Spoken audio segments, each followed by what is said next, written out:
Jika sebelumnya ijazah milik Presiden ke-7 Joko Widodo dan juga ijazah Wakil Presiden Gibran Rakabuming Raka, kini giliran ijazah Hakim Mahkamah Konstitusi Arsul Sani.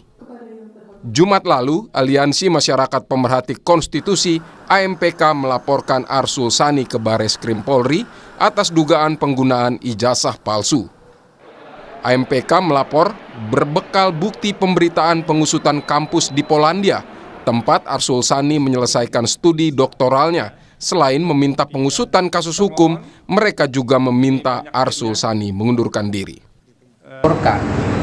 Salah satu hakim Mahkamah Konstitusi berinisial AS yang diduga memiliki atau menggunakan ijazah palsu. Itu yang kami dapatkan atau yang kami terima.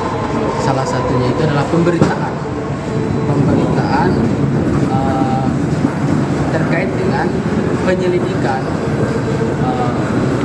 salah satu komisi pemberantasan korupsi yang ada di Polandia yang coba untuk melakukan pemeriksaan terkait dengan legalitas kampus, di mana salah satu hakim berkuliah mendapatkan titel S3 di tahun 2023.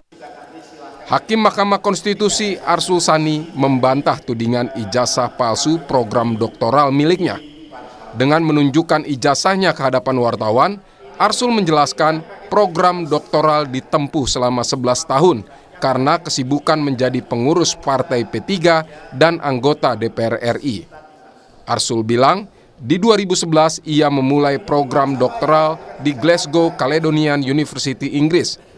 Karena kesibukan, ia memutuskan melanjutkan dan mentransfer SKS yang diperoleh sebelumnya ke Collegium Humanum Warsaw Management University di 2020. Program transfer doktoral, ya, maka apa yang sudah saya capai, ya, di Glasgow Caledonian University itu kemudian diakui. Di sanalah diberikan, ya. Di sanalah diberikan ijazah asli itu. Ijazah itu saya copy, malah dibantu copy oleh KBRI dan kemudian saya legalisasi. Tadi legalisasi itulah yang saya pergunakan juga untuk melengkapi berkas administrasi ketika teman-teman di Komisi 3 sebagian itu mendorong saya untuk juga ikut proses seleksi Hakim Konstitusi itu. Skemanya adalah program transfer doktoral, ya. Maka apa yang sudah saya capai, ya, di Glasgow Caledonian University itu kemudian diakui. Di sanalah diberikan, ya, di sanalah diberikan ijazah asli itu.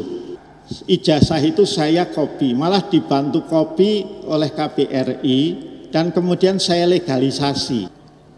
Tadi legalisasi itulah yang saya pergunakan juga untuk melengkapi berkas administrasi ketika teman-teman di Komisi 3 sebagian itu mendorong saya untuk juga ikut proses seleksi Hakim Konstitusi itu. Arsul Sani juga menjelaskan ijazahnya sesudah diuji di DPR saat seleksi sebagai Hakim Mahkamah Konstitusi, mulai dari seleksi administrasi hingga uji berkas yang diharuskan menunjukkan ijazah aslinya.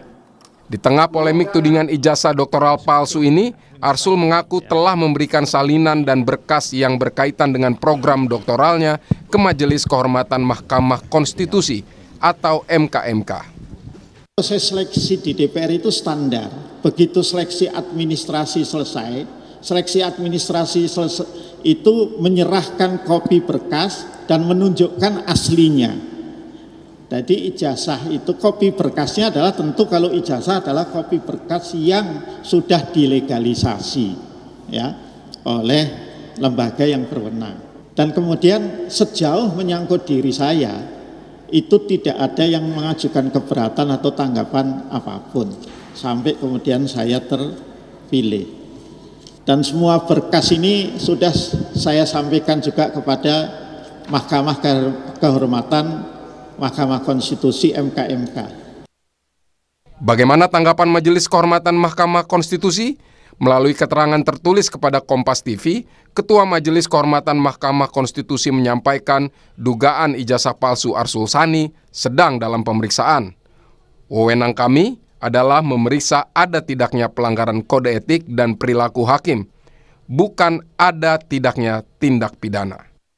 Mantan anggota Komisi 3 DPR Trimedia Panjaitan menyebut ikut menyeleksi Arsul Sani saat uji kelayakan dan kepatutan calon hakim MK.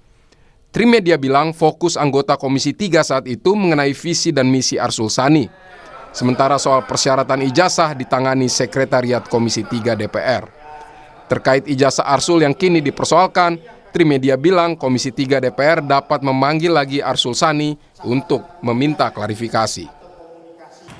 Itu pertama di sekretariat.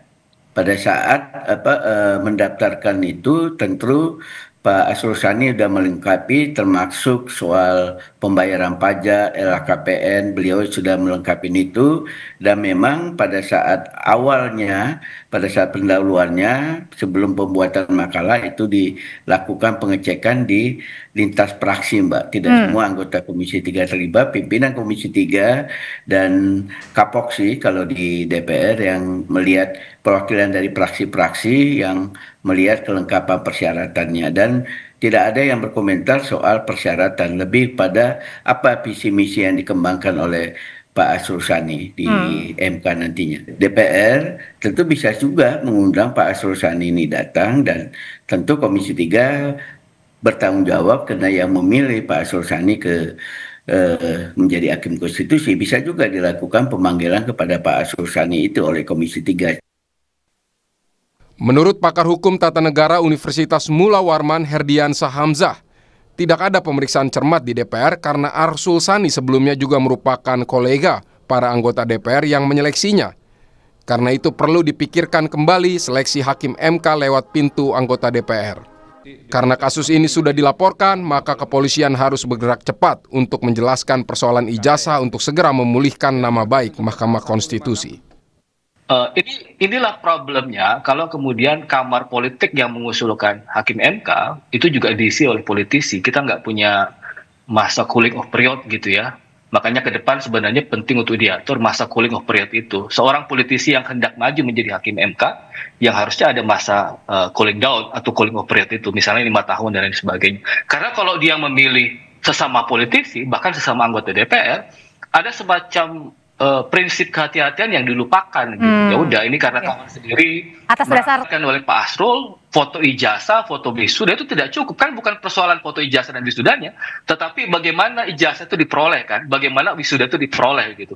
Nah, salah satu cara untuk mengetahui itu ya bagaimana proses pemeriksaan terhadap dari mana kemudian ijazah itu diperoleh Pak Asrul gitu. Kalau kemudian laporan ini sudah masuk di pihak kepolisian, sebenarnya kan ada metode yang bisa digunakan, misalnya yang pergunakan di relasi bilateral antara Indonesia dengan Polandia. Dua lembaga yaitu Majelis Kehormatan Mahkamah Konstitusi dan Kepolisian diharapkan segera bergerak untuk menjernihkan persoalan ijazah hakim MK Arsul Sani. Masyarakat perlu segera mendapat kejelasan agar kepercayaan kepada lembaga Mahkamah Konstitusi tetap terjaga. Kemudian juga termohon